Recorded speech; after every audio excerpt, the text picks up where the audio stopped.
Hi, everybody, and welcome to Artist Management Studios. And today I want to talk about inventory. First thing you'll notice on the dashboard is that you do have quick links to components and products. But if you drop down the inventory navigation bar, you'll see also stock management, components, products, and a pricing calculator. Now, where you begin in here is dependent on a couple of questions. Remember, we're not trying to tie you into any one way of working. So you need to follow what works best for you. Some people don't want to mess with components and just put in the products. That's fine. You can do that.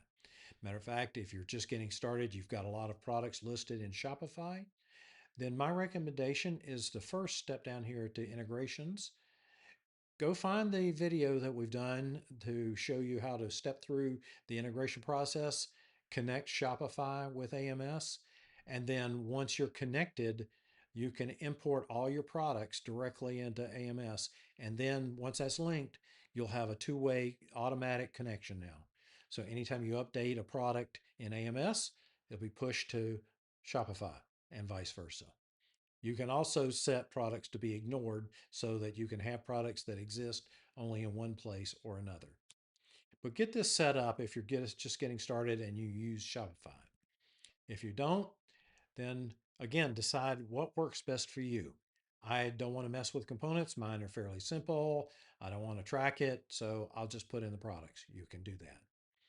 We do recommend my personal preference and the way we work internally, and we do use this every day, is we start out with components. Now, this is all dummy data from a dummy account, so some of this isn't going to make sense, but we've created this to show you. But we use components all the time.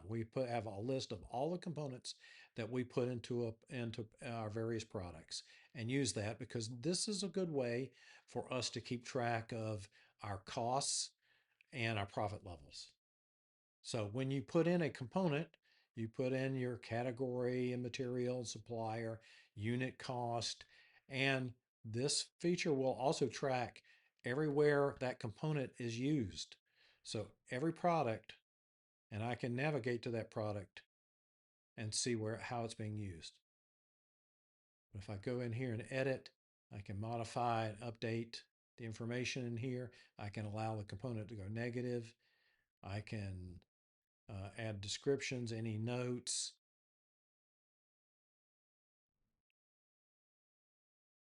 And one example of this where you need to think outside the box, for example, let's say you're using sheet metal and you're making things from sheet precious metal. When you name this, name it something meaningful. So in this case, copper sheet, 24 gauge, square inch per square inch. So when I put in a unit cost, I know by looking at this, that's $4.50 per square inch. Now that's the cost of this component. So when I go to the ocean cuff bracelet and add that, and I go here to components, well, okay, let's add component. We're going to do copper sheet,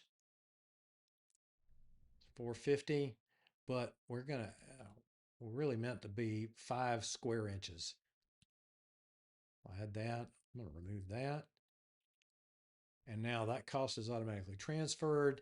I've got my labor minutes, my hourly rate, markup, and it says, okay, here's what your suggested retail price is.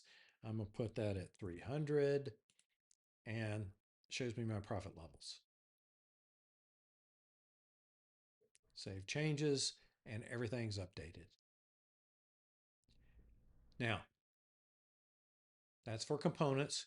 You build out your components first if you're not if you're not just directly importing your products. And once you've done that, then you can do the same thing with products. Go over here and build your products, or you've imported them. And now when you have a product, you can come in and say edit and pricing worksheet and add all the components. Now you can get a true view of what your costs are. But in again, like I showed before, labor minutes put in, it shows you your cost of goods sold, your markups. Okay, this should be say 343. I'm going to put it at 350. And now I show all my profit levels. Now, you're not locked into any of this. You can play around with these numbers. This is the default values I had set up. So I say, well, I don't want to, I want to say, no, this is going to be, we'll leave that. We're going to put, let's change this to 40%. And we're going to lock this so it doesn't get changed when we change our business properties. But now you could see now my suggested retail price is 310 or 309. So we'll do it at 310 and save changes. So all of our products, we've got our information. It shows our wholesale product, shows our components. And then down below, it shows our sales history for that product. Retail shows what retailers I've got, and stock. I've got 10 on hand, 1 in consignment, 7 I've got 7 reserved for wholesale. There's 10 sellable.